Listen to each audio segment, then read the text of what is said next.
کبایر څه ته وایي، صغایر څه ته وایي. نو کبایر یو تعریف مصنف کړی دلته، هي ما ورد علیها وعید کالقتل والزنا والسرقه.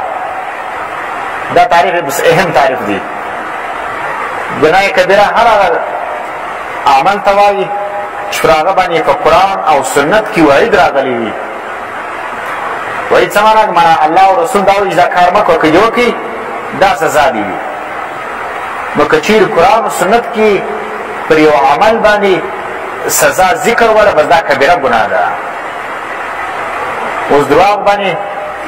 سزا ذکر ده، پر زنا باندې ذکر ده، پر قتل باندې ذکر ده، پر شراب باندې ذکر ده، وینې. او دا رقم د مور و پلار په نافرمانۍ باندې، پر شرک باندې، او دا رقم په لعنت باندې، او صله رحمي قطع کولو باندې، زکات نور کولو باندې، رشوت ورکولو باندې، وینې. دا ډېر دغه شیان دي چې ګوره دا ګناوې دي چې په دې باندې وعید راغلی دي. نو چې په کومه ګناه باندې وعید ذکر وي، بس دا کبیره ګناه ده، دې څخه به ځان ساتي. دا یو تعریف سلو. امام رازي صاحب فرمایي وایي اکثر اهل علم فرمایي چې دغه قرآن و سنت کې چې د تعین د کبایرو د صغایرو الله نه دی کړی. د هغه حکمت دا دی چې انسانان د ټولو ګناهو څخه چې شو کې ځان بچاو کړي. معنی قرآن و سنت کې خدا نه دی راغلی چې دا کبیره ده دا صغیره ده. نو دا تعین چې الله او رسول نه دی کړی، د هغه مقصد دا دی چې انسان به نه صغیره کوي نه به کبیره کوي. اوس که دا معلومه سي چې دا صغیره ده او دا کبیره ده، نو بیا به انسان د کبیرو څخه ځان وساتي، صغیره به ارتکاب کوي. او تی به دا ویلي چې په کتابو کې چې صغیره ګناه باندې دوام کول، استمرار کول، دا څه کېږي؟ کبیرې دی بیا انسان. چې انسان په کوچني ګناه باندې همیشه توب کوي، نو دا چې سوله کوچني نه سوه، بیا غټه سوله ده. لکه ګوره قرآن و سنت کې چې کوم دی هغه شب قدر نه دی معلوم. د هغه مقصد دا دی چې انسان ټوله روژه چې کوم دی هغه رونه کړي او د الله عبادت وکړي. که اوس معلومه سي شوی، نو بیا به ګرد کار چې کوم دی هغه عبادت نه کوي، بیا به ګرد روژه هم عبادت نه کوي، بس هغه یې شپې لږ راورسېدل، بس هغه عبادت. نو ځکه الله چې کوم دی هغه شب قدر نه دی معلوم کړی. نو دا رقم صحیح خبره دا ده چې کبیره او صغیره کې د ګناه تعریف چې کوم دی هغه په حدیث کې معلوم نه دی. تاهم بعض علماء دا تعریف کړي لکه دا چې صاحب د جلالین کړي چې پر کومه ګناه باندې وعید راغلی، بس هغه کبیره ده.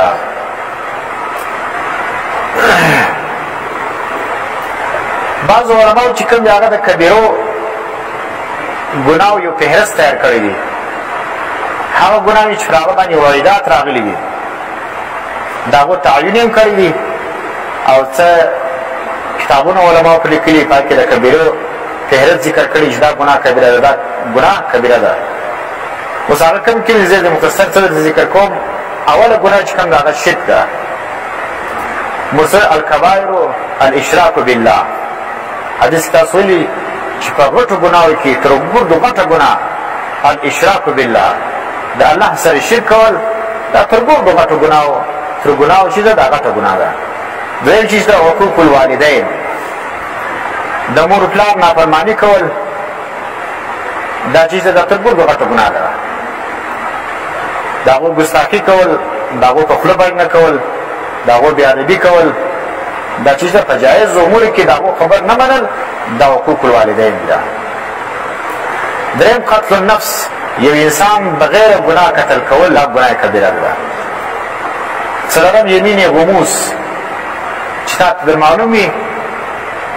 په کس چې کار پرې شي باندې قسم خورې، ښه در معلوم وي چې دا کار نه دی سوی سوی دی یا سوی و نه دی سوی، یمین غموس دا کبیره ګناه ده. پنځم الکذب، دروغ ویل، دا هم کبیره ګناه ده. او شپږم زنا، اوم چې کوم دی د همسایه د ښځې سره زنا کول، دا هم چې دا کبیره ګناه ده. اتم جادو کول، جادو چې کوم دی دا هم کبیره ګناه ده. کوډي چې ورته وایي، پښتو کې کوډي ورته وایي، او په عربي کې د سحر وایي، جادو وایي. نو جادو چې کوم دی دا کبیره ګناه ده. او ساحر چې کوم دی دا چې دا کافر وي، دا الساحر کافرون. ساحر سزا چې دا څه ته ورکړي. او دا رقم دغه د پټ خبرې چې معلومي علم غیر دعوه چې کوي دا هم کبیره ګناه ده. نو پټې چې کوم یې موږ ویلي چې علامه صاحب چاته تر دې واقعه پیل سوله یو بادشاه ولو د هغه یو وزیر ولو بادشاه عام طور چې شو دا اکثره بیعقل وي په دا لیلي کرسۍ هم چې ناست دی چې زه دغه رنګ ته وګورم چې دا خو ډېر عقلمند سړی دی لږ دا اکثره بیعقل وي دا ځکه چې دا دنیا چې کومه دا په وخت میلاویږي دا په عقل باندې نه میلاویږي. په دنیا کې چې وګورې عقلمندان خلک څه دي اکثره مسکینان غریبان دي رامبارو ګرځي سپېره رنګوني سپېره صدري او چې وګورې افغان خلک چې ګرځي اکثره بیعقلان دي پر لوی کرسۍ ناست لوی موټران پسې ګاټونه کیسه. نو بادشاه چې کوم دی هغه یو بېعقل ولو او اکثره پخوا زمانه کې دا بادشاهان به ځان سره دا کوډګرانو ساحرانو دا پټ والا دا به ځان سره دا کول دا بچي به په دغه جادو باندې بچاول. هغه یو دا پټ والا ولو هغه بادشاه ته وویلې چې یوه میاشت پاتې ده بس مړه کېږي. نو مسلمان په دغه عقیده ده چې مرګ و ژوند دا د الله په لاس کې دي او د مرګ ټیم هم چاته نه معلومېږي څه ټیم نظام مړه کېږي. نو جادوګر چې کوم یا ساحر څوک ته ویلې میاشت بعد یا دوې میاشت بعد به چې شي ستا مرګ یې بس لاړې بادشاه. او بادشاه کوم خر ولو د ساحر په خوله باندې یا د کوډګر په خوله باندې وکل بس د خبرې ده ته ولیدله پریشان وسلو. او انسان چې خپل مرګ په زړه په سترګو باندې ویني بیا انسان ته نه خوراک خوند ورکوي نه ژوند خوند ورکوي نه شادي خوند ورکوي یو شی خوند ورکوي. نو بادشاه پریشانه دی بس چې یو منټ تېرېږي د ژوند یو منټ کم سلو اوس دوې ګنټې تېرې سوې اوس څلور تېرې سوې څلور پېنځه تېرې سولې مرګ مې را روان دی نږدې دی. نو رنګ چې کوم دی هغه یې ژړېدی ورځ په ورځ باندې ورځ وزیر په پوسلو چې بادشاه پریشانه دی دا ولې بادشاه صرف پوښتنه وکړه چې بادشاه سلامت رنګ دې ډېر ژړ سلو خوراک هم نه کوې دغه هم نه کوې دا څه کیسه ده. بادشاه به خامخا ځان نږدې دی کړي اخر هغه ورته ووایي چې بس فلاني جادوګر چې کوم دی هغه راته وویلې چې ستا د مرګ ټیم پوره دی دونې شپې بعد به څه به کېږي مړه کېږي به. وزیر چې کوم دی هغه یې څه مسلمان ولو موحد ولو او بادشاه سلامت مرګ و ژوند د الله په لاس کې دي ته اوس د دا خبرو باندې ته څنګه یقین ساتې ول دا علاج زما یې ځای ته قرار کښېنه ولې په فلاني ورځ باندې به فلاني ګرون لره یا میدان لره خلک را جمع کوي جادوګر صاحب دی یا پټې معلومونکی دی عالم چراوي بولي فلاني ورځ باندې ول شه تا بادشاه ته څه ویلي دي ول ما بادشاه ته دا ویلي دي زما چې کوم علم دی هغه دا وایي چې بادشاه به یوه میاشت بعد یا دونې شپې بعد څه به کېږي مړه کېږي نه خلک څه به ده نجومګر چې کوم دی هغه د ستورو په باره کې هم دا دغه کړي چې دا به دی کېږي دا به دی کېږي نو نجوم علم هم غلط شوي ده د لاس علم هم غلط دي په لاس باندې قسمت معلومول او په ستورو باندې معلومول نو ول تا دا خبره کړې خلک ناست ول ما دا خبره کړې زما علم دا راته وایي او دا دی دا به دی کېږي ول ښه ته ما دا وایې ته څه چې مړه کېږې خپل بیا ښودلي چې زما د یو کال بعد مرګ دی یا دوه کاله بعد وي یا لس کاله بعد وي زما لس کاله بعد زما علم دی د مرګ چیم دی. نو لاسونو دا یې وتړل د ګرون په لمبۍ کې کښېنوي و جلات یې حکم وکړي چې دا څټه ځینې پرېکړې وایي څه دی چې ځینې پرېکړه بادشاه ته یې وویلې ول سر په خلاص ولو هغه ول بلکل مې سر خلاص ول دا هغه سړی دی چې ګوره خپل په باره کې دا ویلي چې زه به یو لس کاله بعد مړه کېږم یا پېنځه کاله بعد مړه کېږم څه ټغه ده پرته ده او ستا د دی دا دعوه کېده ته د خپل مرګ علم نه دی معلوم ولې ساحر چې کوم دی جادوګر یا دا رقم د پټو علم والا علم چې کوم دی دا رقم سړی به څه وکړي اسلام کې دا وکړي دې څه ته به پرې کوې نو بادشاه دغه وزیر چې کوم دی هغه دا وښول چې د پټو دعوې کوونکي د هغه علاج دغه دی ده ته د خپل دغه د مرګ حال نه دی معلوم دی د انسانانو دغه چې کوم دی هغه د مرګ حال معلوموي دعوې کوي د غیبو دعوې کوي دا کبیره ګناه کې ده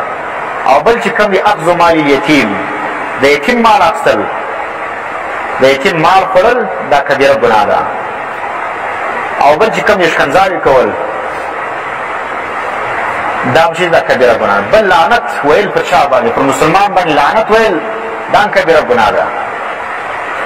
دا عمل خاص په ښځو کې ډېر موجود دی چې هسې مازې یو کوچنۍ خبرې وسي د خدای لعنت دي په تا باندې د لعنت ویل پر مسلمان باندې دا چې دي دا کبیره ګناه ده دا رقم شراب څښل دا هم کبیره ګناه ده غلا کول کبیره ګناه ده د خپلوانو څخه صله رحمي قطع کول دا هم کبیره ګناه ده افترا کول پر یو مسلمان باندې یو عمل یې نه دی کړی دروغ چې موږ وایو دروغ پر چا باندې تړل دا هم کبیره ګناه ده سړی دی مور دی زکات پر فرض دی زکات نور کی دا کبیره ګناه ده رشوت اخی رشوت اخیستل هم کبیره ګناه ده رشوت څه ته وایي چې څوک حکومت پر یو کار باندې مقرر کړی وي تنخواه ورکوي دی د هغه باوجود د نور خلکو سم چې شا که بیسي اخلي خو حکومت ته وایي کښېنه زه د دستخطونو خلکو ته ورکوه یا د فلاني کار کوه زه تاسو دونه تنخواه درکوم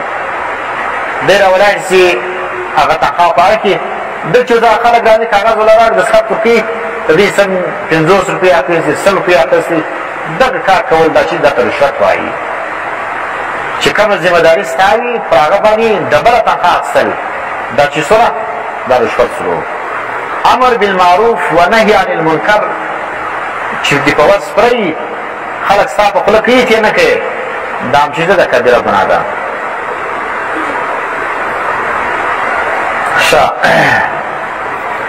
امام بغوی صاحب فرمایي هغوی کبیره هغه ته وایي چې پر هغه باندې یو حد مقرر وي که پر یو ګناه باندې حد مقرر ولو بس دا کبیره ده او که حد نه پر مقرر بس هغه صغیره ده او ابن عباس رضی الله تعالی عنه فرمایي وایي هر هغه ګناه چې په هغه کې د اور سزا قرآن ذکر کړی چې د دې ګناه په وجه باندې الله ویل چې دي زه به دې په اور کې سوځم لکه دا اوس چې ذکر شو چې ګوره ندخله نارا وکان ذلک علی الله یسیرا چې د اور سزا پر ذکر وي یا د غضب تورې پر هغه باندې ذکر چې الله په دې باندې غضب دی یا لعنت الله پر ذکر کړي یا عذاب پر ذکر کړي وي نو دا چې شته دا درې څلور شیان چې پر ذکر وي دا ته کبیره ویل کېږي او بل کول دا دی چې پر کوم ګناه باندې نهي وارده وي او قرآن څه ویلي دی چې دا کار مه کوئ حدیث کې دا فرمایي چې دا کار چې انسان منع کړی وي نو هغه چې ده دا کبیره ګناه ده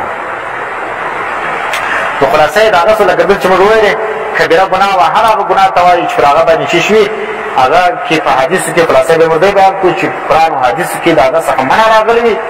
او د هغه پر کول باندې چې شوي حد ذکر وي یا عذاب ذکر وي هره دا د ګور کولو خلاصه ذکر کو یا لعنت پر ذکر شوی یا غضب پر ذکر شوی وي نو به دا ګور د ګناه شي دا کبیره ګناه دي ما تنهون عنه چې د کوم څه تاسو منع کړي وهي دا کبائر چې کوم دي ما ورد علیها وعید مصنف وايي کبیره ګناه هغه د چې باندې وعید ذکر شوی کل قتل والزنا والسرقه لکه قتل کول زنا کول سرقه کول غلا کول وعن ابن عباس هي الى 700 اقرب ابن عباس رضی الله تعالی عنہ فرمایي چې دا کبیره ګناه دا تقریبا 200 ته نږدې ده هغه چې تیره سره جوړ کړي د ګناهو نو 200 ګناه دي دغه چې کوم دی هغه نمونه په ارتشا کې په کبیره کې راځي نو اوس که الله کړه کبیره او ګناه څخه تاسو ځان وساتئ نو کفر عنکم موږ به میټاو کړو تی څخه سیئاتکم ګناوې ستاسو الصغائر شنې ګناوې اوس دا د کبیرې څخه ځان ساتلو باندې کښې د سینې میټاوېږي چې ته کبیره ګناه نه کوې نو کښې به خپلې میټاوېږي ځکه مصنف قید سره راوړي بالطاعات دا کښنې ګناوې چې معافېږي دا میټاوېږي دا په چیز باندې په طاعاتو باندې معنی ته به نورې نیکیانې کوې په نیکۍ باندې به څه به اوسې دا کښنې ګناوې به میټاوي